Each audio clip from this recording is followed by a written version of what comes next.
Bom dia, boa tarde, boa noite, amigos, colegas, povo da minha amada Porto Alegre, Brasil e mundo. Está começando mais uma vez aquele programa que fala de tudo, fala de filosofia, fala de psiquiatria, fala de medicina, fala de saúde, fala de assuntos em geral, inclusive comédia e também esportes, em especial o futebol. Hoje estamos aqui com o Dr. Ricardo Nogueira, que vai fazer a análise dele em seguida do ocorrido com a seleção brasileira, né, Dr. Nogueira? No nosso último programa aqui, a gente botou a bandeirinha aqui e disse que parecia o esquife. No fim foi mesmo, né? Nós botamos a bandeira brasileira aqui em cima, isso aqui não parece um esquife? Tá. Formato sim, né? À direita do nosso convidado de honra, ou à esquerda do nosso convidado de honra, à direita a mim, o Dr. João Marcos Riso, que hoje veio com uma homenagem, a camisa do Chavante. Homenagem ao Dr. Nogueira, grande Chavante, né? Grande pelotense. Como eu ganhei de um paciente ela, eu digo, não, hoje eu vou levar ela lá para homenagear o meu amigo ali. E essa é a nova, né? Com o novo patrocinador. Só falta o chocolate na frente. Só falta o chocolate aí. Que agora tem um chocolate de agora o Brasil é SAF, né? A SAF do Emerson. A SAF do Emerson. Daí eu vim caracterizado de Chavante, em homenagem, mesmo sendo Grená, né? Fazer o quê? E à minha frente, um convidado que dispensa apresentações, provavelmente o presidente mais vitorioso da história do Esporte Clube Internacional, que está me conhecendo agora, mas que eu o conheço há muitos e muitos anos, o Dr. Fernando Carvalho. Bom, prazer em estar aqui, né, para falar sobre várias coisas, como foi dito. Eu não sei se eu terei condições de ter espontaneidade para falar sobre tantas coisas como foram relacionadas, mas estou à disposição. Normalmente se fala sobre futebol, né, mas a vida também está aí para a gente trazer ensinamentos que angariou ao longo de toda uma vivência, né, com psiquiatra, com anestesista até que já cuidou de mim, no caso, né? E a tua especialidade? Eu sou cirurgião oncológico. Cirurgião oncológico. Todo mundo quer distância. Quer distância. que eu tenho uma... Por isso eu disse que ele tá me conhecendo agora, mas eu ouço falar dele há muito tempo. Eu vou fazer uma surpresa para ele e para vocês. Olhem só o que eu escolher. Se ele gostar da surpresa, a gente mantém. Se ele não gostar, a gente corta na edição. Olha, corta aqui, ó, Carol. Corta aqui, vamos ver. Vamos ver se ele enxerga lá, ó. Quem é esse, o doutor Fernando Carvalho? Colégio Rosário. Colégio Rosário. Que ano? 1968. Isso. Eco do Rosário. Que idade do Rosário? Tinha? Nessa, eu tenho 73 hoje. 15 anos. 15 anos de idade. E o seu colega era esse aqui, ó. Ó, o dono do Ecos. Mostra lá, Carol. Ó, o doutor... Eduardo San Martin. Não, doutor Celso Afonso Araújo Oliveira. Era seu colega. Celso. Hoje engenheiro. Celso Oliveira. E o que nos liga, o que eu disse que me liga é que o seguinte, é que eles tinham um colega de aula chamado Jefferson Fernandes, que fez neurologia depois, e hoje, se não me engano, nem está no estado. E aí o meu pai achava bonito o nome Jefferson quando chamava na chamada, e aí me batizou. Então o senhor vê que mundo pequeno. E nunca tive oportunidade de encontrar o Jefferson Fernandes para dizer que eu não gostei. Não gostou da homenagem. Foi longe para descobrir essa foto do Eco do Rosário, né? Não, mas o Rosário... Rosarenses ao céu se levantam. Eu vou começar a pergunta. Primeira pergunta que eu tenho curiosidade é o seu gosto pelo futebol e por ter entrado. Porque, ao que conta o pai, talvez vocês até não fossem tão próximos a ponto de ter esse tipo de de informação, ele não se lembra do senhor como um cara que vivia ligado em futebol e só falava em futebol e só jogava futebol. Mas e depois aparece... Primeiro contato que eu tive com um amigo foi na época do Inter, campeão mundial do que na época eu acho que era juvenil, sub-15, que tinha o Diego Diogo nesse time. Diogo e o Martin estavam nesse grupo. Martin então, meu filho, né? Então a pergunta é, como é que se embretou nesse mundo e que depois vai chegar, né, na presidência do Inter e de ter feito aquela campanha que é histórica e que não me parece que vai ser alcançada tão cedo, quiçá nunca mais. Tomara que seja, né? Do Tomara jeito que o esporte aqui no Brasil vem se apresentando. Bom, é uma história um pouco longa. Eu sou criado no interior. Eu quando retornei a Porto Alegre, eu fui para o Rosário. Eu sou criado no Cacequi, numa fazenda no Cacequi. Né? Mas também com incursões em Porto Alegre. Eu morava na Rua Salgado Filho, 219, na época que a Salgado Filho era o grande centro, né, de Porto Alegre. E na frente do apartamento que eu morava, né, tinha uma banca de revista. E eu, com 7, 8 anos, naquela época dava para uma criança de 7, 8 anos ir até a banca de revista do outro lado da rua e comprar alguma coisa. E ali tinha um hotel, não tinha um hotel preto? Tinha o Hotel Preto. Isso, que era, o proprietário desse hotel era o Zabaleta, que é de Pelotas. Presidente do Grêmio Esportivo Brasil, era dono do Brasil, até que chegou uma época que ele fechou o Brasil, né? O pessoal do Pelotas diz que é o único que não fechou, né? E o Zabaleta fechou. Eu me lembro disso. Tu lembra dessa história? Eu lembro lá na década de 60. Exatamente. Um pouquinho depois da década de 60, eu lembro de grandes times do Brasil naquela época, né? Cujo grande treinador era o Paulo Souza Lobo, galego, que tinha uma célebre frase, que a dupla Grenal tem que valorizar o Campeonato Gaúcho porque é o único que eles podem ganhar, né? Como é que é? A dupla Grenal não passa do Mampituba. Essa é a famosa... O galego dizia isso. Mas só que essa frase do galego parece voltando a ser atual. Pois ela ciclicamente ela retorna, né? Ciclicamente ela retorna. Mas voltando à minha narrativa, então eu sempre fui apaixonado pelo futebol. Eu acompanho futebol desde 6 anos de idade. Sempre fui colorado por causa da minha família, né? Meu pai, meus tios me levavam aos jogos. Meu primeiro jogo foi em 1961, nos estádios Eucaliptos, Inter e Bahia, foi 5-1 para o Inter. O meu primeiro ídolo foi o Sapiranga. E eu sempre fui um menino, uma criança que sabia tudo de futebol. Eu sempre pretendi saber das coisas. Comprava 2 revistas, aí veio a história da banca de jornal.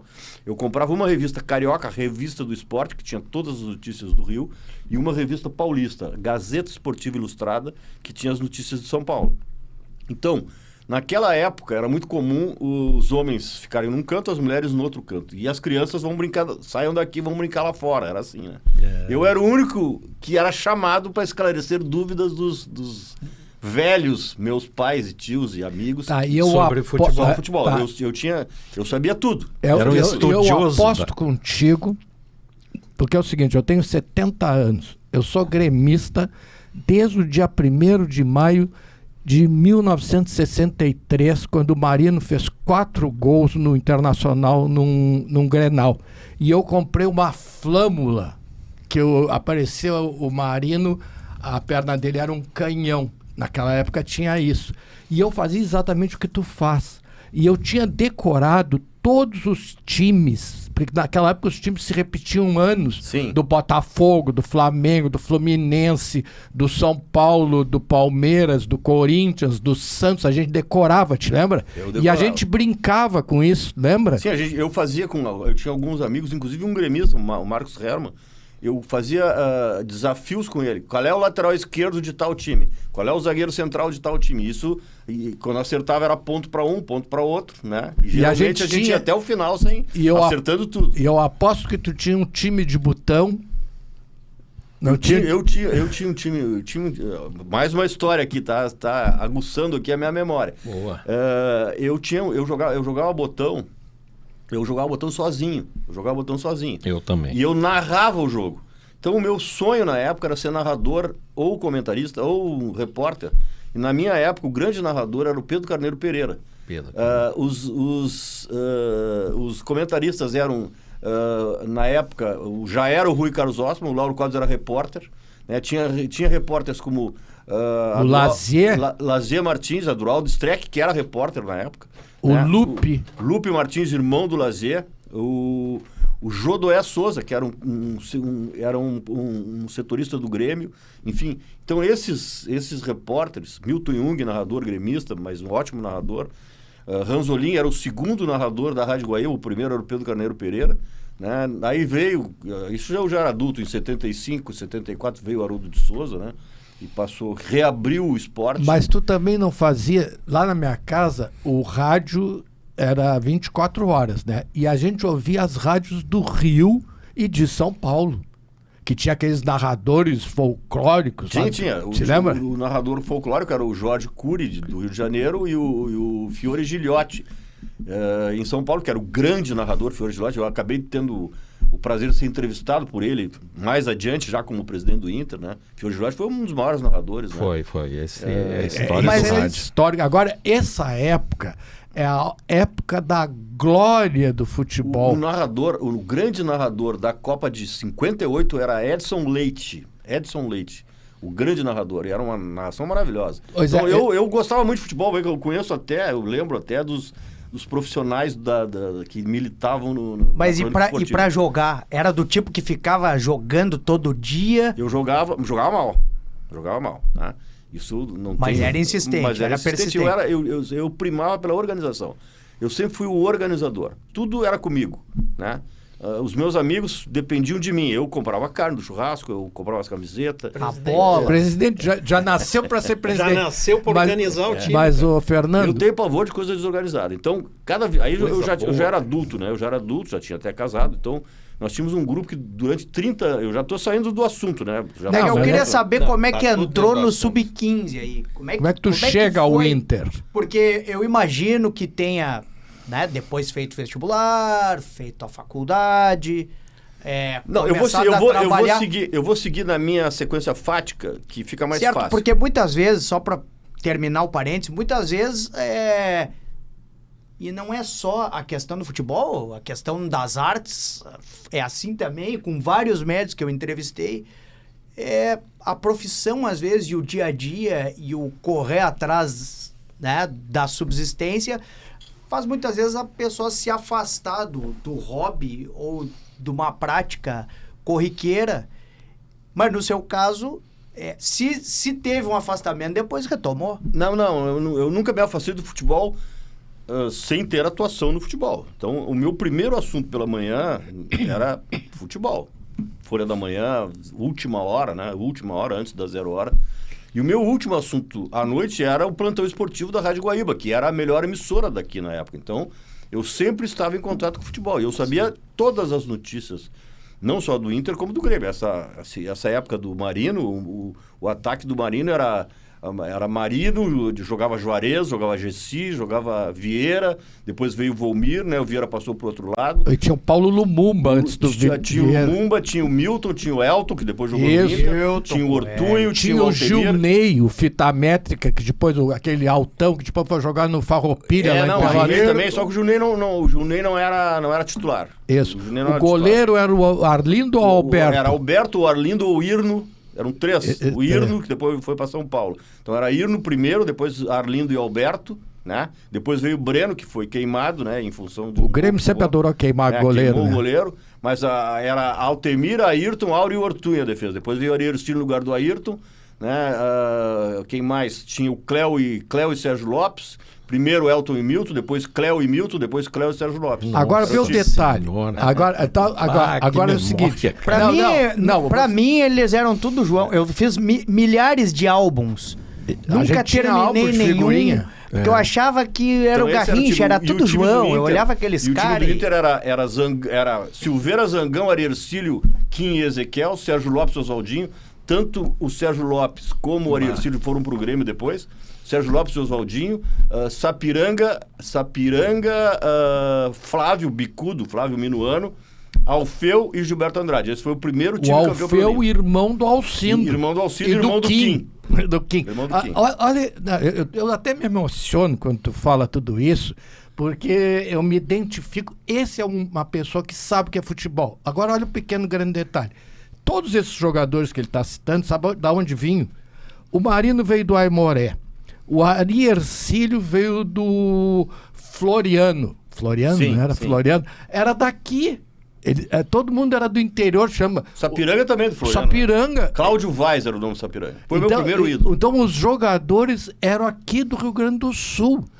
O Grêmio e o Inter contratavam jogadores aqui que se destacavam do interior. Os treinadores... Se der tempo, voltamos no assunto, mas senão o convidado não vai responder a pergunta. Só para encerrar esse capítulo, os treinadores do Grêmio na época, né? Era o Foguinho, né? Depois do Foguinho veio o Froner, Luiz Engelke, Sérgio Macir Torres, que saiu do Inter e foi direto para o Grêmio, foi campeão em 64, ganhando aquele campeonato que o Grêmio estava 6 pontos atrás e o Sérgio recuperou o Grêmio e o Inter, que demitiu o Sérgio, acabou pagando preço, né? Com o Pedro Figueiró, com o professor Ribeiro, irmão do Mendes Ribeiro, que era treinador. Enfim, eu me lembro de todas essas coisas. Mas retomando a tua pergunta, para não sair como estamos saindo, né, do curso dos fatos, então eu sempre fui reputado como alguém que era identificado com o Inter e que conhecia futebol. Eu fiz a minha faculdade, sou advogado, eu fiz a minha faculdade na Unicinos. E na Unicinos, numa época em que havia muito mais gremista do que colorado, eu era quem defendia o Inter. Onde eu andava, as pessoas andavam atrás de mim no sentido de me tocar flauta. Nessa época, na década de 70, eu tocava flauta nos gremistas, porque a gente Sim, claro. nós ganhávamos. Em 60, os gremistas tocavam flauta em mim, né? Mas tinha 70% de gremista e 30% de colorado. Os colorados silenciosos e eu barulhento. Mas só tem um pequeno detalhe. Eu sou gremista, mas para mim o maior time que eu vi jogar foi o Inter de 75. Para mim foi o Inter de 76, um ano depois, com o Marinho Pérez. Ah, sim, o Marinho Pérez. Exatamente. Mas esse time... E Dario. Saiu o Hermínio, entrou o Marinho Pérez, saiu o Flávio, entrou o Hermínio que jogou no Pelotas, mas que era do América do Rio de Janeiro. Hermínio, o sobrenome dele era... Lunardi. Hermes Rianelli. Rianelli, o nome italiano. Olha que maravilha. Mas eu vi o meio de campo do Inter. Caçapava, Paulo Roberto Falcão e Carpegiani. Olha, eu tenho um jogo que o Carpegiani dá um chapéu no Silveira, em pleno Maracanã, te lembra? Que a bola raspa o cabelo do Silveira, lembra? Foi uma semifinal de Campeonato Brasileiro de 75. Essa partida foi uma das 3 maiores partidas da história do Inter jogando fora de casa. Sensacional, né? Um jogo maravilhoso. Jogo maravilhoso. E o Flávio Bicudo, né? Que jogou no Pelotas, no fim de carreira. Final de carreira, sim. E até às vezes eu passo por ele atualmente, né? E ele que era um imponente, né? Agora o Flavinho tá pequenininho. Tá pequenininho, miúdo, né? Miúdo, te lembra? Me lembro. Né? O Flávio era um sucesso. Ele foi do time de 61... e depois retornou, foi para Portugal e retornou, e foi campeão de 75. Não, mas um cracaço, jogou no Corinthians, jogou no Fluminense, te lembra? Jogou no Fluminense, jogou no Porto de Portugal. Ele fazia muito gol, cara. Era o centroavante que o Brasil não tem hoje, né? É verdade. E o Sub-15? Porque o que eu quero saber é o seguinte, já começou... Quando chegou no Sub-15, eu imagino que ele não tivesse estruturado como terminou, então isso que eu quero saber. O que aconteceu? Aí... por ser colorado, de repente assumiu a vice-presidente jurídica do Inter um professor que havia me dado aula. E ele não conhecia advogados colorados, ou que se propusessem a ser voluntários da causa colorada. E aí você falou, mas tinha um guri lá que era colorado e vivia falando colorado Inter, roxo. Quem é aquele guri lá? Ele se lembrou de mim, alguém me conhecia, o filho dele me conhecia, e eu acabei, Dr. Fernando Jorge Schneider. Acabou me convidando e eu fui para o Inter como um assessor jurídico desse vice-presidente. Isso é que ano? Isso aí foi em 82. Então eu fiquei, até ser presidente, eu fiquei 20 anos no clube. Tá, 20 mas anos. O Inter tinha um grupo famosíssimo que era os Mandarins. Esses Mandarins eram compostos por Ibsen Pinheiro, Cláudio Cabral, Paulo Portanova, Luiz José Guimarães Falcão, Aldo Dias Rosa, entre outros mais, né? Tinha os Cabral. Cláudio Cabral. O Efraim Pinheiro Cabral Tinha o Cid Cabral? Que era jornalista. O Efraim Pinheiro Cabral era presidente do conselho e o Cláudio Cabral era sobrinho, era filho do Cid, o Cláudio. O Cláudio era filho do Cid. Tá, esses mandarins... E como é que era conviver com esse pessoal? Eu não convivia, eu era torcedor. Certo, Eu não convivia. Eu sabia deles pela imprensa. Certo. Ok. Depois eu acabei conhecendo o Ibsen, que ficou um grande amigo, né? Que eu tive, me ajudou muito. Eu como presidente. E Só que eu será tinha que as nós- ideias mandarins. As minhas ideias eram ideias mandarins. A ideia de futebol de contato físico, de futebol forte, jogador grande. Eu não gosto de jogador pequeno, eu gosto de jogador... Mas essa isso ideia, aí. acho que é do Com imposição Minelli. física. Não, é do não, Minelli. a ideia é do mandarim. Mas aí o Minelli, que era o técnico que se O Minelli também, identificava. porque não está proibido de todo mundo pensar a mesma coisa, de pessoas pensar. Exatamente. O Minelli tinha a ideia dele, o mandarim tinha, mas elas convergiam, né? Tá, Elas mas convergiam. aí como é que tu entra na política do Inter? Não, aí eu entrei, nesse momento eu entrei como advogado e por gostar de coisas organizadas, eu sou muito simétrico, eu gosto de ter arquivos, eu gosto de ter processo, e o jurídico do Inter era totalmente desorganizado. Eles, bom, nós temos aqui 400 processos, todos fora daqui, com os advogados que são contratados, e aqui dentro não tem nada. Então vamos fazer uma cópia de cada processo para trazer para cá, e vamos fazer vamos dizer assim, um índice para mim saber É o uma estágio. biblioteca. Exato. Então aí a primeira coisa que eu fiz foi isso, né? Organização. E aí eu organizei. E ao fazer isso eu passei a ser conceituado. Pô, esse cara aí, né? Passei a ter um certo conceito. O Dr. Schneider, que me convidou para trabalhar, não aguentou a bronca e saiu. Quando ele saiu, 8 meses depois, eu com 28, 29 anos, virei vice-presidente jurídico do clube, né? Porque eu já tinha ocupado o espaço. E foi assim que eu entrei na política. Né? Depois me tornei vice de futebol, num momento antecipado, não deu certo, mas aí eu vou chegar no sub-15. Aí, quando eu fui vice de futebol e não deu certo, eu saí do clube e fiquei fora. E o meu filho cresceu, com 10 anos ele passou a jogar no clube, e eu passei a acompanhá-lo. E aí houve um jogo, uma domingueira de Grenal, com 3 jogos do Inter contra o Grêmio, que foram realizados na frente do Barra Shopping hoje, né? Tem um campo do Grêmio ali na frente. Ainda tá ali. Ainda tá. O Grêmio saiu do Cristal. Olímpico de ônibus, 3 equipes do Grêmio, uniformizadas, fardadas, identificados como gremistas. Os coloradinhos chegaram pela mão dos pais. Uns de havaiana, outros de tênis, outros sem sapato, outros de calção vermelho, outros de calção azul, sei lá. Chegaram como se não fosse uma delegação. Se reuniram num canto lá, os nascidos em 83, 84 e 85. Né? E aí veio o jogo. Tinha um treinador que treinava 2 equipes, né? E aí no jogo, o primeiro time que jogou, terminou o jogo, ele tirou a camiseta e deu para os outros que iam entrar a seguir. E o Grêmio todo uniformizado. Bom, quando terminou essa domingueira, eu fiquei apavorado. Pô, como é que meu clube está passando por isso? Não tem uniforme, não tem treinador, não tem... O cara super organizado chega lá e vê aquela... Um negócio inacreditável. Aí eu peguei e comecei a me meter, como pai eu comecei a me meter. Por que tu fez? Por que não tem ônibus? Porque não pagamos o ônibus. Então nós vamos fazer uma vaquinha aqui, nós vamos pagar um ônibus a próxima vez. E assim eu fui fazendo, né? E aí isso deve ter sido por setembro, outubro de 1995. E aí no final do ano teria eleição. Aí eu procurei um dos candidatos, Pedro Paulo Zac, de quem eu era amigo. E aí pedi, se tu ganhar a eleição, eu quero ser diretor da categoria de base. E aí me tornei diretor da categoria de base. Cheguei na base, não tinha nada ainda, né? Eu era um pai que virou diretor. A primeira coisa que eu fiz foi o seguinte: nós temos que arrumar um patrocínio. Vamos fazer um orçamento aqui para ver quanto é que nós vamos gastar o ano que vem para o patrocínio da base, principalmente na questão dos uniformes. Eu quero todo mundo uniformizado. Aí eu fiz um orçamento para comprar para 8 equipes todo o uniforme, custava R$80 mil. E era um pouco menos para sobrar alguma coisa. Né? Aí eu fui na Plub, que era o patrocinador do Inter, que patrocinava só o time principal, a Plub não quis. Daí eu fui na Tintas Renner, que era patrocinador do Grêmio. O Marcos Hermann, esse que eu falei, era um amigo antigo, Marcos Hermann. E aí eu fui no Thomas Hermann, meus amigos antigos, e, bom, vocês têm metade do estado que antipatiza a firma de vocês, a empresa de vocês. Vamos minimizar isso aí, vamos minimizar. Boa. Eu tenho aqui esse patrocínio, vamos botar Tintas Renner na camiseta dos jovens do Inter, são 8 equipes. Isso aí vai ser notícia nacional, né? A Tintas Renner, que tinha identificação com os títulos do Grêmio, com a história do Grêmio.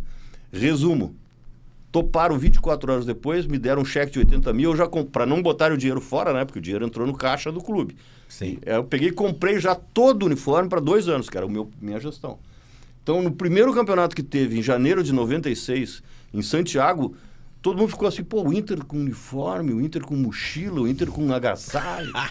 tudo montado, os outros clubes, né? O Grêmio principalmente. E aí começou a mudar. E aí eu fui, como diretor, aí eu tive alguns processos lá, criei coordenação técnica, um treinador para cada equipe, um sistema de jogo único para as 8 equipes, para formar jogadores iguais. Ideias que eu tinha de ler, de ver, de acompanhar, de ter sensibilidade. Assim começou. Eu tenho uma pergunta que eu sempre faço, assim, para quase todo mundo que foi envolvido no futebol profissional, tenha sido como diretor, como dirigente, como atleta. Tudo bem, agora, nessa altura da nossa história, ainda está no futebol amador. Eu imagino, porque eu não tive envolvido, que no futebol profissional aí tenham aparecido outras situações que não estava acostumado, que daqui a pouco só ouvia falar. Desse tipo de coisa que a gente se fala popularmente até hoje, que se diz, fulano não jogou porque estava vendido, porque vai ser vendido, porque não acertou o bicho, porque não acertou isso. Jogador que ia vir, o outro clube interfere. E essa época que a gente está falando agora com o presidente, há muito disso. E como é que foi? Isso deu mais estímulo ou isso foi uma decepção para o Fernando Carvalho, que até agora, pelo que a gente vê, é bastante coração, assim, muito apaixonado por essa atividade e aí se defronta com uma outra realidade. Ou não? Comigo não tem nada que eu não possa enfrentar, assim, entendeu? Claro, eu não sou maior que ninguém, mas eu me preparo para enfrentar todas as situações. E tem uma palavra para mim é clareza e verdade. A verdade te leva sempre adiante, né? Então, claro que tu omite coisas, né? Dentro da palavra verdade, tu omite coisas estratégicas, mas a verdade tem que vir à tona. Como é que é? Rude Armin Petri. A economia interna. Te lembra? Eu sempre adotei isso. Eu copiei 2 coisas do seu Petri. 2 coisas. Primeiro, a economia interna. Segundo, me dirigi à torcida colorada antes de cada entrevista. Em especial a torcida colorada. Como ele fazia. Eu ouvi uma entrevista sua uma vez, num pós-jogo, onde disse exatamente isso. Mas a pergunta... Aqui eu vou fazer um parênteses. O seu Petri, eu botei no meu... Tem um livro chamado De Belém ao Corrão. E aí eu disse que eu tinha muito... eu até, às vezes, me emociono. Eu admirava muito o seu Petri. Eu disse que era um dirigente que eu admirava. Né? Um dia eu recebo uma ligação do filho do seu Petri. Estou falando para ti porque tu é da época e conhece bem, sabia o significado dele, né? Rude Armin Petri. Aí eu disse, meu pai quer te agradecer o fato de tu ter citado ele no teu livro. Aí ele estava velhinho já, ele me passou o telefone e aí me agradeceu e disse, eu queria dizer que se eu fosse dirigente hoje, o meu modelo seria o senhor. Disse para mim. E isso é um... Que elogio. Tá, mas vem cá, dentro dessa linha... Isso dá um corte. Eu queria perguntar outras coisas. Como é que tu chegou à presidência do Inter, a decisão do Mundial, mas aqui eu quero fazer uma homenagem ao Fernando Carvalho. Nós estamos diante de uma pessoa que até me emociona em falar isso, que junto com o Fábio Koff tiveram uma ideia que creio que se essa ideia tivesse sido colocada em prática, o futebol brasileiro não é isso que nós estamos vendo hoje, que foi o clube dos 13. Mas na verdade eu sou herdeiro disso aí, né? Quem montou o Clube dos 13 pelo Grêmio foi o Dr. Fábio junto com o Odoni. Na época eles se davam, depois eles passaram a não se dar, né? Por questões políticas. E no Inter era o Gilberto Medeiros. Foi o Gilberto Medeiros que começou a participar pelo Inter no Clube dos 13, isso aconteceu em 87, na Copa União, que o Inter foi vice-campeão, o treinador era o Andrade. Então foi o Gilberto Medeiros que montou que participou junto com grandes dirigentes brasileiros, né? Márcio Braga, Eurico Miranda, Fábio Koff, o próprio Odoni, né? Eu perdi o time, assim, não sei se foi o Odoni que veio depois do Fábio, ou o Fábio veio depois do Odoni, mas o Fábio virou líder logo, né? Doutor Fábio, né? Pois é, mas que me ajudou muito, por sinal, né? Mas acho que tu, como peso, né? pelo teu peso, e outra, aqui eu quero, como gremista, te fazer um agradecimento ao homem Fernando Carvalho, porque eu sei o que tu fez pelo Fábio Koff. Talvez muita gente não saiba. O que aconteceu? Aquilo acabou e o fiador daquilo tudo era o Fábio Koff. E o Fábio Koff ficou numa situação que ia ficar toda a sua família sem nada, com o seu patrimônio todo comprometido. E está aqui essa pessoa, esse homem, esse é um verdadeiro homem digno. Fernando Carvalho, eu quero te fazer essa homenagem em nome... isso é a dignidade. Tu nos representa. Entendeu? Bom. E como gremista, eu quero te fazer esse agradecimento público, porque tu merece. Bom, eu agradeço e posso relatar, saída do teu assunto, né? Posso relatar porque o Dr. Fábio, na época, ele, por ser presidente, ele tinha, assim, ele era o solidário responsável com as dívidas dos clubes. E quando houve a ruptura do Clube dos 13, a Globo parou de pagar o Clube dos 13. Não contratualmente, não fez nada demais. Ela simplesmente, como terminou o Clube dos 13, uma receita mensal que o Clube dos 13 tinha, passou a não ser devida. Né? E havia compromissos, né, do Clube dos 13, que tirava empréstimos em nome dele e repassava para os clubes que não tinham crédito, não tinham cadastro. E o responsável era o Dr. Fábio. E aí sobrou uma dívida de 40 milhões, né? E aí o Dr. Fábio não tinha mais saúde, eu assumi essa bronca de cobrar de cada um e de fazer um acordo com um banco chinês na época. Era um banco brasileiro que foi vendido para um banco chinês. E aí eu fiquei 8 meses trabalhando, viajando pelo Brasil inteiro para pegar a assinatura daqui, a assinatura dali, contrato, e vai, empréstimo, né? E no fim eu acabei conseguindo na 1/10 hora. Faltava 5 dias para terminar, porque a dívida baixou para 10 milhões. Se eu pagasse, se o Clube dos 13 pagasse, num determinado prazo, começou em janeiro, terminou em maio. 25%. Eles baixaram a dívida. Mas eu tinha que pagar. Se eu não pagasse, ela voltava pro valor. E o Dr. Fábio estava com a poupança dele de 800 mil penhorada e estava com o apartamento também penhorado. Né? Ia ficar sem nada. Ia ficar sem nada. E aí eu consegui fazer todo esse movimento. Mas isso mostra assim a solidariedade, né? Então eu acho, o Fernando Carvalho, eu sempre quis te dizer isso e nunca tive oportunidade. É que ninguém sabe disso e eu não conto. Mas também, eu né? acho que todo mundo tem que saber. Isso é uma questão assim de respeito à dignidade, né? Que está tão difícil de achar. E quando a gente tem uma pessoa... Como é que ficou sabendo disso? Eu sou gremista, fui muito amigo do Fábio Koff, trabalhei com ele, né? Eu sempre fui metido na política, nós fizemos campanha política junto.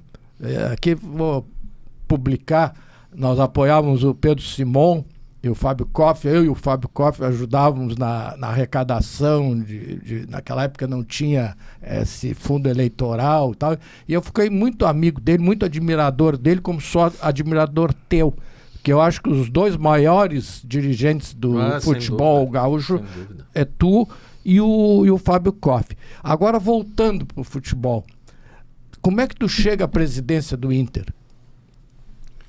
Bom, eu primeiro concorri e perdi, né? Eu primeiro concorri e perdi porque o Conselho Deliberativo... Bom, depois que eu passei pela categoria de base, voltando para ter um encadeamento, senão vai ficar estanque a minha informação. Que deu um pulo. A minha passagem para a categoria de base durante 3 anos, ela foi exitosa. Ela acabou sendo exitosa, porque a gente revelou jogador, ganhou Taça São Paulo. Nós não ganhávamos Grenais, nem títulos, e passamos a ganhar títulos, ganhar Grenal, revelar jogadores. Né? A gestão que me sucedeu deu continuidade a esse trabalho, que foi a gestão do Jarbas Lima, Fernando Miranda. Estava lá... Mas o Jarbas Lima foi um dos maiores desastres. Mas deram continuidade. Na base deram continuidade. O Miranda é outro que eu acho que tem que ser muito homenageado também, que é pouco homenageado, porque ele pegou o Inter numa situação difícil, né? Mas, bom, e aí seguindo, né? Eu concorri com o Jarbas Lima e fui derrotado dentro do conselho. Fui derrotado.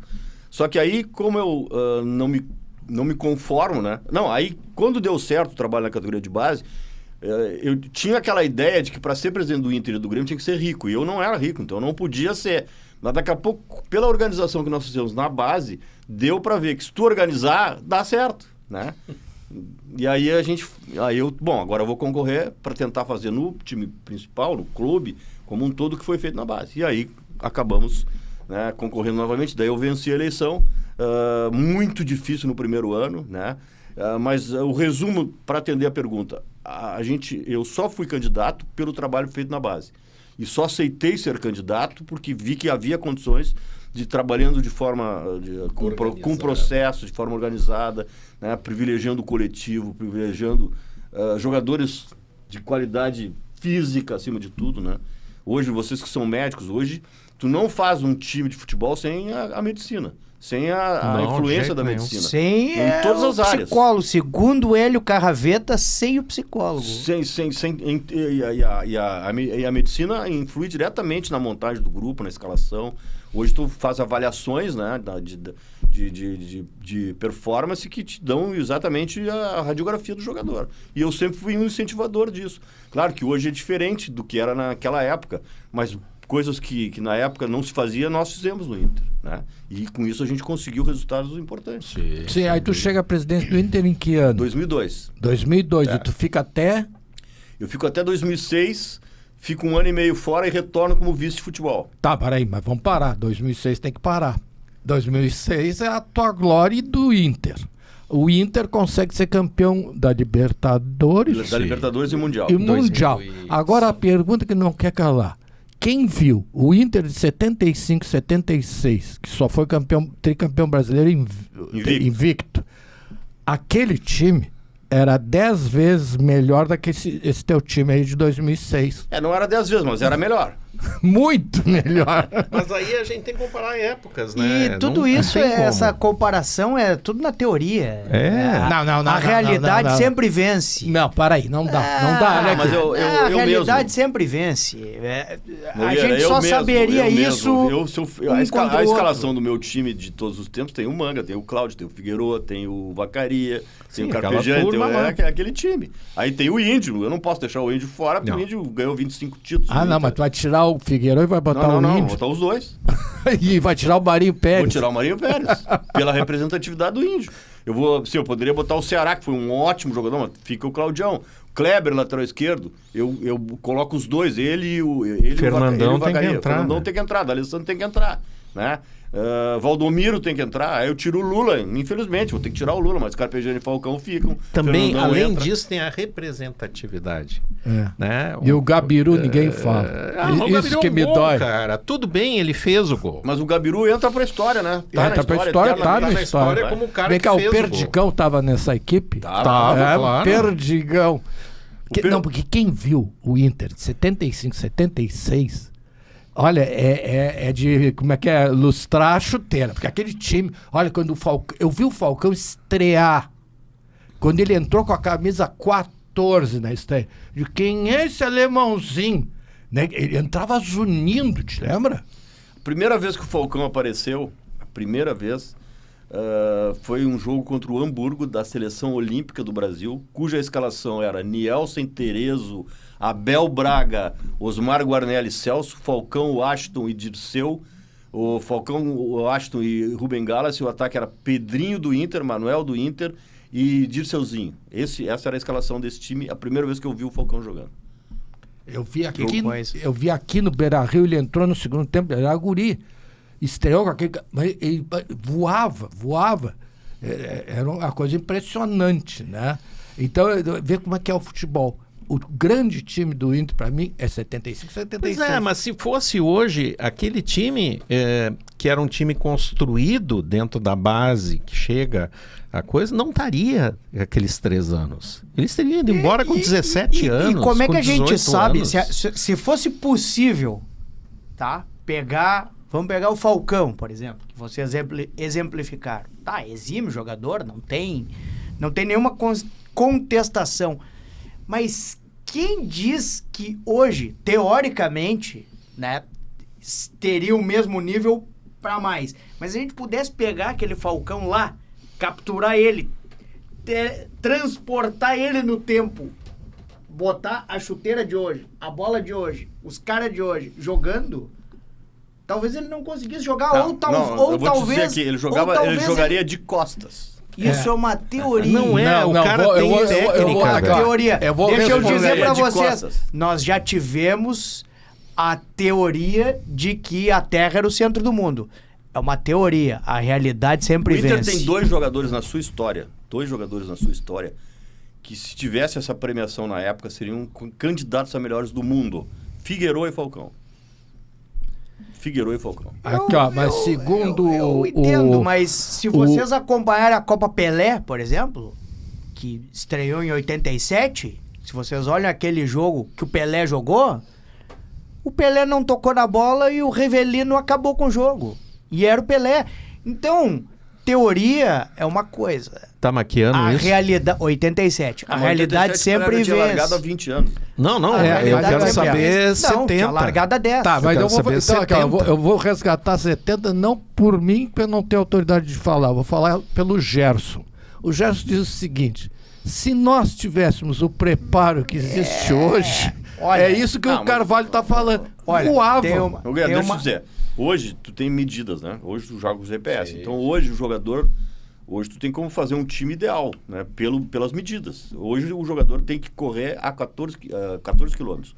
Só quantos quilômetros o Gerson corria? 4, 10 Mas quilômetros. também dava um lançamento daqueles. Mas tinha espaço, que hoje não tem mais. Ah, isso é Não verdade. tem Por isso mais. que as coisas têm que ser Vem cá, diz que o colocadas pessoal em mediu, contexto. né, a seleção de 70, a velocidade, né, e comparou hoje, né, hoje o pessoal corre... O sprint hoje é 33 km por hora. Na época era 18, 22. Pois é, por exemplo, ontem, agora nós vamos ter que voltar, tem que falar em Copa do Mundo, né, é impossível não falar.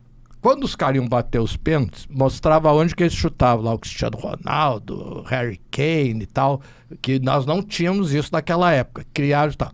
Aí o seu Ancelotti bota o menino do Brasil que errou o pênalti, Bruno Guimarães, porque segundo o algoritmo, ele era o sexto melhor que estava ali. Os pênaltis que ele acertou foi contra uns timinhos, os mais baixos lá da Premier League. Mas isso aí, na verdade, isso aí é o seguinte: o momento do jogo, o estado de espírito. Claro.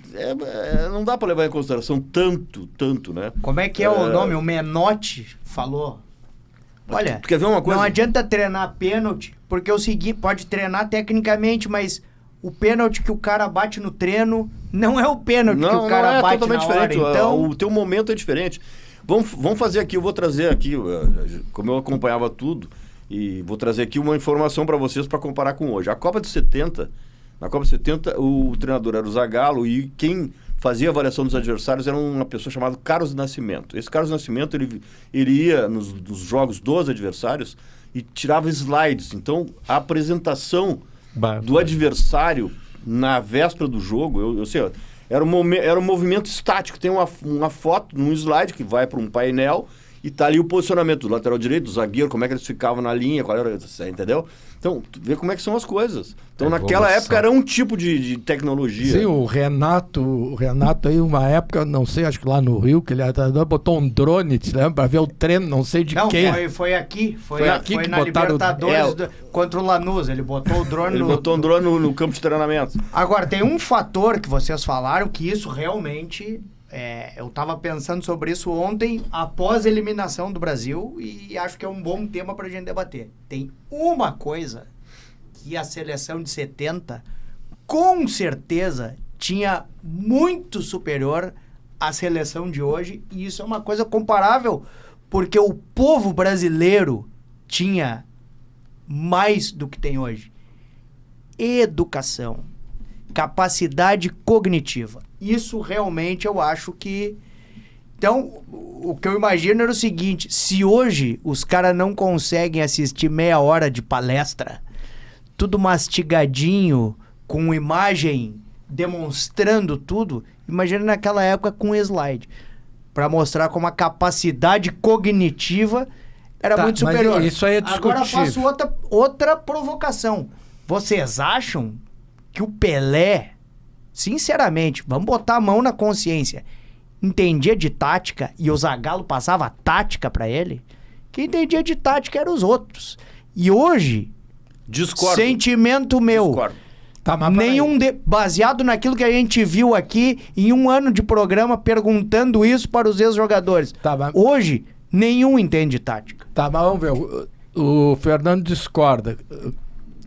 Não, eu discordo assim, ó, vamos por partes. Eu vejo os treinadores antigos, vou citar um que toda hora fala isso: futebol não mudou, futebol é a mesma coisa. Eu tenho um curso de gestão esportiva e uma das coisas que eu contra a qual eu me oponho é essa afirmativa. Hoje, o futebol, eu faço a comparação com o celular. Aqui temos um celular. O celular veio para o mundo em 92, 94. Lá atrás, o celular era uma forma que tu tinha de falar no telefone móvel, de uma forma móvel. Sim, a gente falava no celular, né? Exatamente. Tinha aqueles Motorola tijolão. Um tijolo que tu falava no celular. Hoje, passado tanto tempo, tu continua falando movelmente no celular, só que aqui tem a tua vida. Tem a tua tudo vida. aí. Tem tudo. E o futebol é a mesma coisa. Então, lá atrás, tu jogava 11 contra 11, tinha impedimento, tinha pênalti, tinha falta fora da área, mesma coisa. Só que hoje, o jogador, para chegar a ser escalado, ele tem várias medições, várias avaliações e várias formas de potencializar o rendimento dele. O jogador que tem velocidade, que não tem, que tem visão periférica. Hoje em dia, tu mede a visão periférica do jogador e tu aperfeiçoa a visão periférica. Mas me diz uma coisa, é o seguinte, nós estamos aqui ainda em choque com a desclassificação do Brasil. Eu não estou em choque. Pois é, eu queria, eu também não tenho motivo para estar, mas como brasileiro a gente quer ganhar e tal, mas é óbvio que não pode citar, né? Nós somos o 5º na classificação da América do Sul, né? O Brasil foi o 5º, não foi? Foi, o Brasil né? foi o 5º. O 5º, quer dizer, uma equipe que é a 5ª na América do Sul não tem condições nenhuma de ir longe numa Copa do Mundo, né? Não, mas não é por essa lógica, e sim pela desorganização que tem na CBF.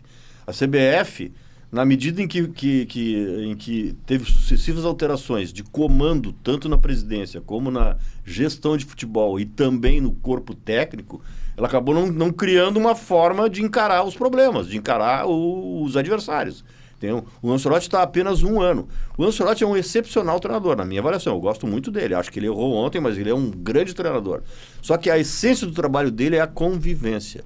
Eu até nem sei se ele dará certo numa seleção. Num clube eu tenho certeza que ele dá certo.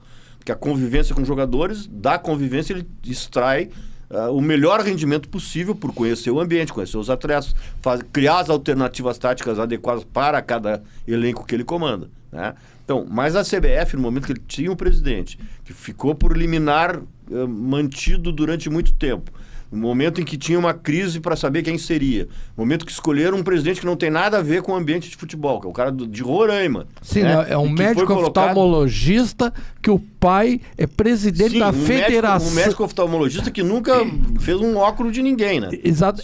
Talvez tenha colocado um colírio em alguém em algum momento. Tudo errado, e futebol também não entende nada. Mas o pai dele, que foi 40 anos presidente da Federação de Futebol de Roraima. Não, mas eu até acho que esse presidente, pelo menos pelo que está fazendo a partir de um certo momento, ele está fazendo uma gestão adequada, mas é a partir de 1 ano para cá, né? De 1 ano para cá ele fez muitas alterações na CBF, no campeonato. Eu acho que ele está fazendo uma gestão adequada. Ele está fazendo só que o que veio antes, né, antes do ingresso do Rodrigo Caetano e do Cícero Souza, a CBF, que entraram com o presidente anterior, né, esse presidente atual, ele tem uma ideia, ele tem uma boa vontade. Mas nós temos que ser justos. O presidente anterior que criou a ideia de contratar o Ancelotti. Mas criou só para resolver o problema como passe de mágica, pensamento mágico. Mas ele não tinha o seguinte. Ele não tinha nenhum critério para contratar o Ancelotti. Mas me diz uma coisa, por que... Vamos analisar ontem, a desclassificação do Brasil ontem. Qual é a análise que nós todos fizemos aqui? E tu, que é o expert maior de futebol aqui, como é que tu analisa essa desclassificação de ontem? Não foi ontem. Eu tenho uma análise bem simples. Bem simples. Quero ouvir a opinião do Dr. Fernando. Qual foi a última Copa que a gente ganhou? 2002. Quando é que entrou a Lei Pelé? Pronto, não precisa 98. falar mais nada. 98. Tá, mas não podemos esquecer o 7-1. Que já era no meio, mas... Já é esse balaio. Eu acho que tudo é uma questão... Eu acredito muito que as coisas dão certo por tu ter uma ideia, implementar essa ideia, ter organização. Né? Eu penso no coletivo, eu penso sempre em usar as melhores plataformas de conhecimento, as melhores ideias sobre a questão de potencializar rendimento, a ferramenta científica paralela para potencializar o rendimento. Tá, eu acredito nisso. O problema é o Nós seguinte... não estamos fazendo isso. né? Até estamos fazendo recentemente com o Rodrigo Caetano como diretor e o Cício Souza como gerente. Mas não é uma coisa muito antiga na ideia do futebol brasileiro. Tá, mas vamos analisar ontem. O que nós vimos? Uma Noruega que estava há 28 anos sem ir à Copa, né? Com uma equipe que tem 4 grandes jogadores, né? 4, né? Eu acho que tem 3. Mas, por exemplo, tem um centroavante. Não, ela tem. Tem um goleiro bom, experiente. O goleiro Ela tem um volante que fez o gol aquele anulado, que é muito bom, Berger, alguma coisa. Berg, o baixinho. Tá? Tem o Odegaard, que é excelente. Esse tem é o craque. Nussa, que é excelente. Nussa, lateral, pelo lado esquerdo. Tem o Haaland, que é mortal, né? Sim. E é um time que está treinado. É o mesmo treinador há algum tempo. Eles têm um esquema de jogo e eles não saem daquilo. daquilo. Que falava da coluna vértebra. Tem, começa no goleiro, tem o zagueiro é lento, mas é eficiente, o zagueiro, o Ger, aquele, que é lento, mas é eficiente. As coisas funcionam. Exato. Na organização. É um time organizado, que fez...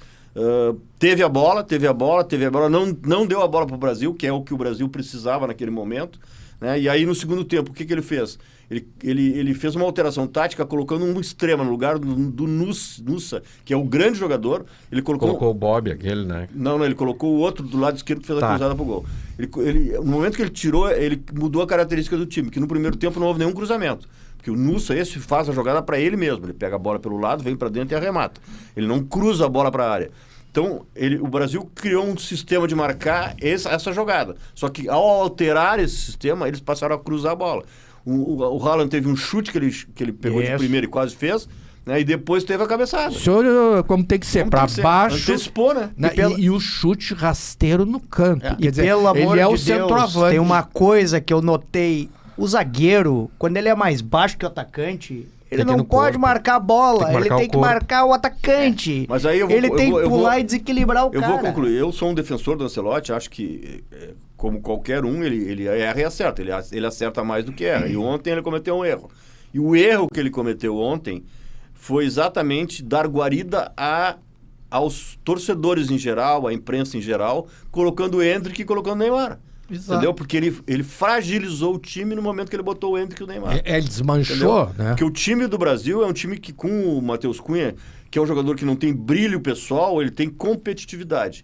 E a presença dele no time compacta o meio. E foi quando abriu o meio que os noruegueses tiveram a bola. Não, ele tirou o Ryan, e o Ryan que não estava aparecendo, mas ele estava marcando, exato, né? Exato. Tá, mas só a pergunta é o seguinte.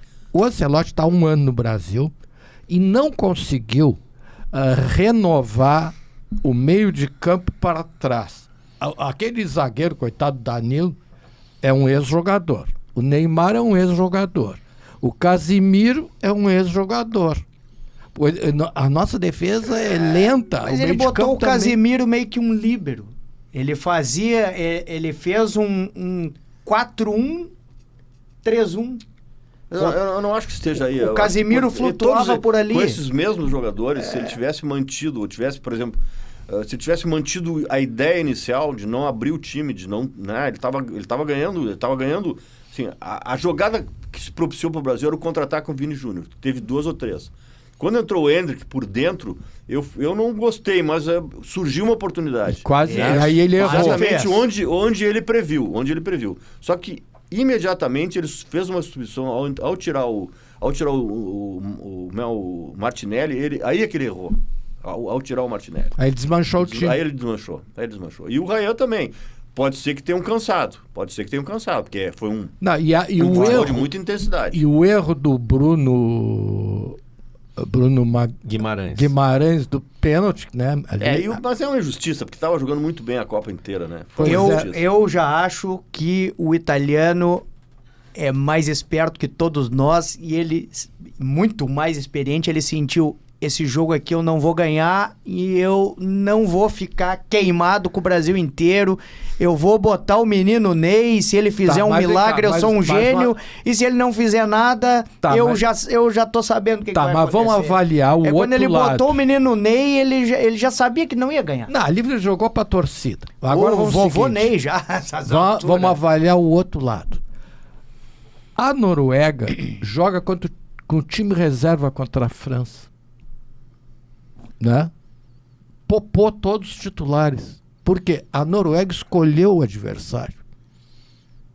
Eu lembro, eu até vou, é uma coisa que eu vou falar sobre isso. A Copa de 1954, o grande time que marcou época foi o time da Hungria. Puskás. Que jogava o Puskás, jogava outros jogadores extremamente, né, conceituados na época. E a Alemanha, que foi campeã, jogou contra a Hungria, nas quartas ou nas... Naquela época não desclassificava. Tu tinha um segundo módulo onde classificavam 2 também, né? Até 78, até 80, quando o Brasil perdeu a Copa, 78. Nós perdemos na Argentina, né? Pros argentinos. Sim, mas que foi uma injustiça, porque te lembra que nós jogamos bem ao meio de campo. Eu não estou discutindo isso, eu estou discutindo a fórmula. Então, lá em 54, a Hungria ganhou de 8-2 da Alemanha. E foi para uma final depois, 3, 4 rodadas depois, e a Alemanha botou os titulares e ganhou por 2-1, entendeu? Então, eu lembrei, porque eu tenho essa atualização, né, permanente, né? E agora a Noruega fez a mesma coisa. Talvez na final a Noruega vai enfrentar a França, né? Não sei se vai conseguir, porque joga com a Inglaterra, depois tem a Argentina, que também vai ter dificuldade com a Colômbia, também vai ter, pode ter certeza. Com certeza. Acho que a França chega, né? A França vai chegar e o adversário pode ser a Inglaterra, pode ser a Noruega, pode ser a Argentina, pode ser a Colômbia, mas acho que a França chega. Mas eu quero falar de um outro fenômeno similar a 54, que é 74. A Holanda era o grande time, te lembra? Do Cruyff, Neskens. E aí a Alemanha elimina a Holanda. Só que aqui eu quero fazer... ganha da Holanda na final. Ganha da Holanda na final, quer dizer, aí todo mundo achava a favorita era a Holanda. Todo mundo achava. Só que se nós for avaliar o time da Alemanha, era um baita de um time. Claro. Era um baita de um time e jogou estrategicamente. Ele usou... Organizado. O treinador da Holanda era o Rinus Michel. O treinador da Alemanha era o Helmut Schön. O ex-goleiro, né? O Helmut Schön? Sim. O goleiro era o goleiro Sepp Maier. E tinha um lateral direito chamado Voltz, que marcou o tempo inteiro o Cruyff, não deixou o Cruyff jogar. O único lance do Cruyff foi o início do jogo, que foi um pênalti, que ele acabou convertendo, mas depois ele não jogou mais. Quer dizer, estudou o time. Então ele fez uma estratégia para ganhar, e o jogo foi truncado, foi contato físico. Foi feio o jogo. Foi feio, não teve chance Acostumado nenhuma. a ver a Holanda, eu me lembro. A Holanda era uma maravilha. A primeira Sim, Copa eu vi, lembro a escalação da Holanda, era Youngblood, Surbier, Risberg, Krol e Ram. Meio campo jogava o Neskens como um meia. Exato. Jogava o Cruyff como um falso centroavante, jogava Rep na direita e Risenbring na esquerda, e era Jansen, o primeiro volante, Jansen, e Vander Kerkhoff, alguma coisa, como um meia esquerda, né? Eu me lembro dessa escalação, era um baita time. Mas ele foi anulado, tanto que era lindo de ver. Eu vi todos os jogos que tinha a Holanda naquela Copa, eu tinha 10 anos. Ganhou do Brasil, né? E eu ficava babando, cara. E aí, a final foi horrível, cara. Foi um jogo truncado, aonde a Alemanha era efetiva, né? Ela ia mas lá é que a Alemanha botou... parou o carrossel, né? Era o carrossel holandês, pelo né? título. Jogou para ganhar. E a gente via que a Holanda não saiu do papel dela. Ela tentou jogar como ela jogava. Se ela tivesse se adaptado à Alemanha... Os gols foram do Miller e do Gerd Müller. Breitner. O lateral esquerdo. Paul Breitner. Destro. E o gol deles foi o gol foi um pênalti nos 3, 4 minutos de jogo. Mas o time da Alemanha era um baita time. Não, jogava Overá, Beckenbauer, Ulf Siller. Era um baita time. Eu queria só Argental. O senhor precisa falar alguma coisa. Eu queria fazer uma pergunta para te ouvir mesmo. Porque eu tenho uma ideia que pode ser fantasiosa em termos do nosso futebol atual. E isso eu estou falando tanto Copa do Mundo, prevendo Copa do Mundo, quanto os nossos 2 times daqui, principalmente o Inter. A gente tem visto que a base dos times, e tu trabalhou com uma base que foi campeã mundial, cara, né? Que formou muito jogador. A base está devendo, de alguma forma. E a gente tem uma montanha de jogadores estrangeiros no nosso país, né? Não é nada xenófobo, é pelo contrário, é para tentar ver o DNA do futebol brasileiro, né? Se existe alguma influência, né, dentro de toda a tua vivência e conhecimento de futebol, se tu não acha que a gente tem que acertar as nossas bases, eu sei que eles saem cedo, mas os clubes hoje têm apostado demais numa segunda linha de jogadores.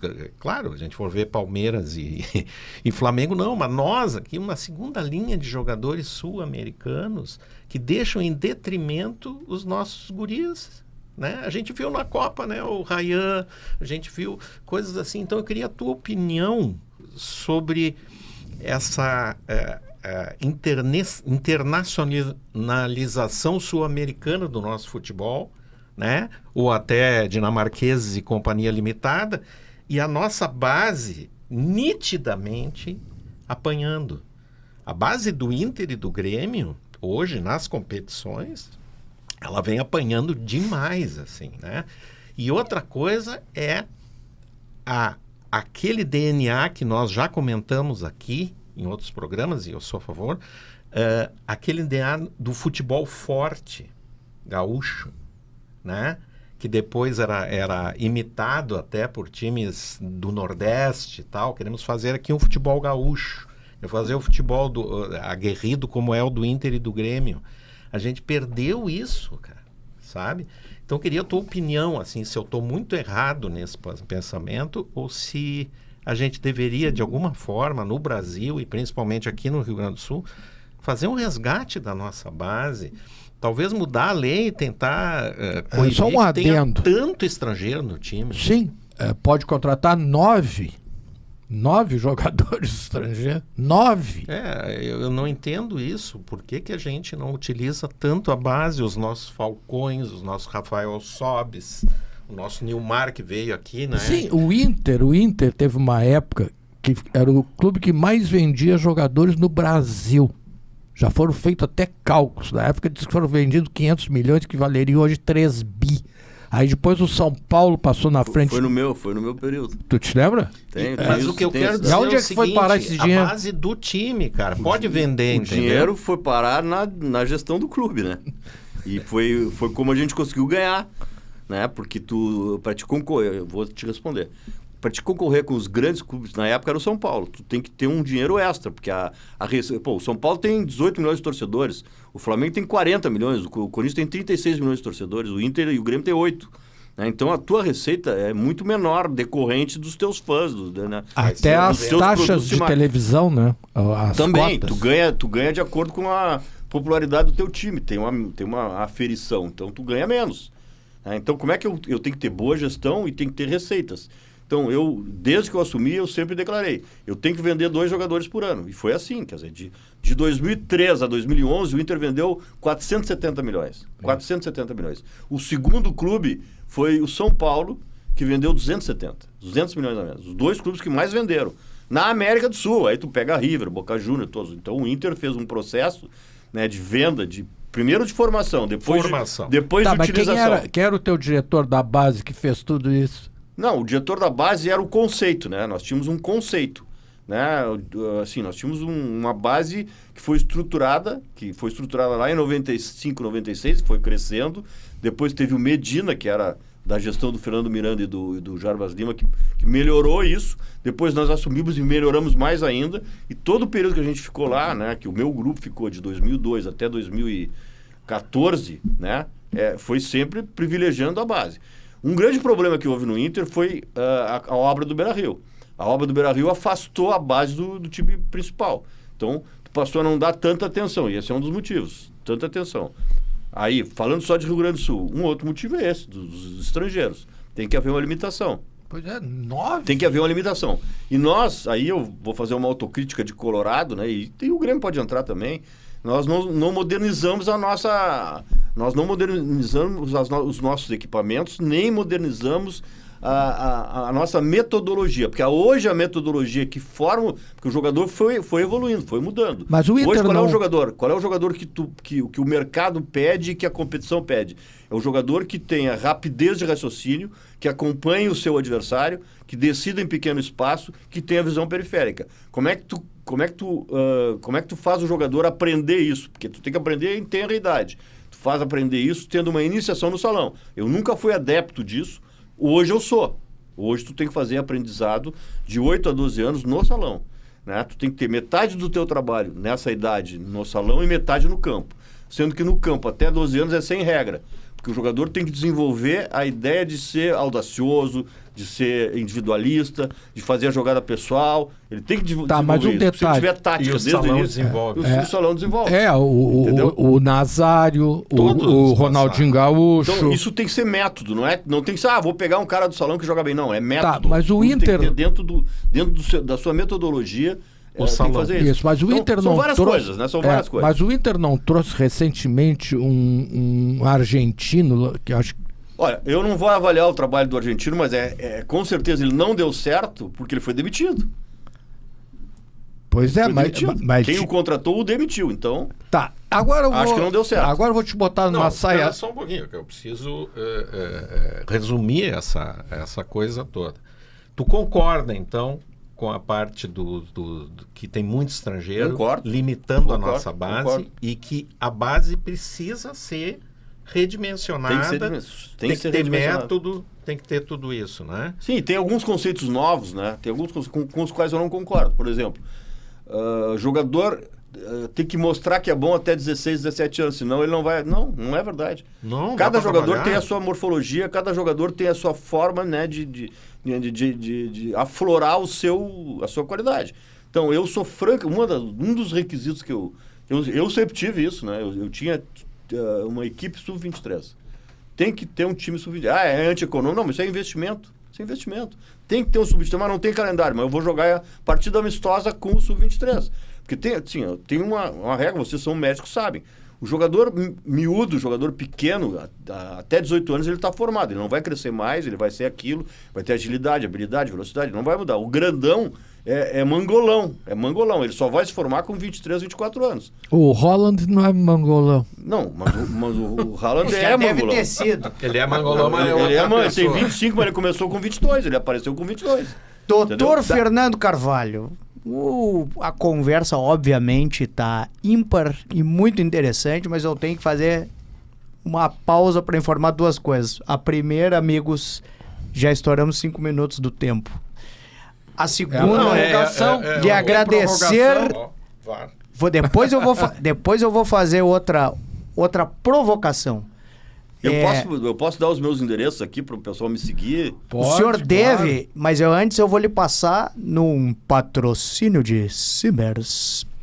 Em nome do nosso eterno presidente Marcelo Matias, Colorado, e sem o qual não existiria este canal e não existiria este programa. A lembrancinha é singela, mas é cunhada com muito carinho. Muito obrigado. Mas Vou aí... mostrar aqui para a câmera. Isso. Mas o pessoal, para seguir muito o obrigado. Fernando Carvalho, como é que faz?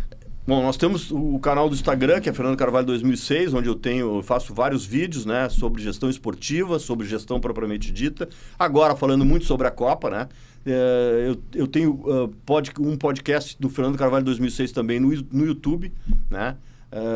Eu tenho uma empresa chamada Base FC, onde eu faço palestras sobre gestão, principalmente sobre gestão. Quarta-feira farei uma palestra em Lajeado, numa empresa lá. Aí eu faço a analogia da gestão de futebol com a analogia da corporação, né? Sempre tem boas histórias, boas informações e trago elementos de mobilização das corporações, dos colaboradores das corporações.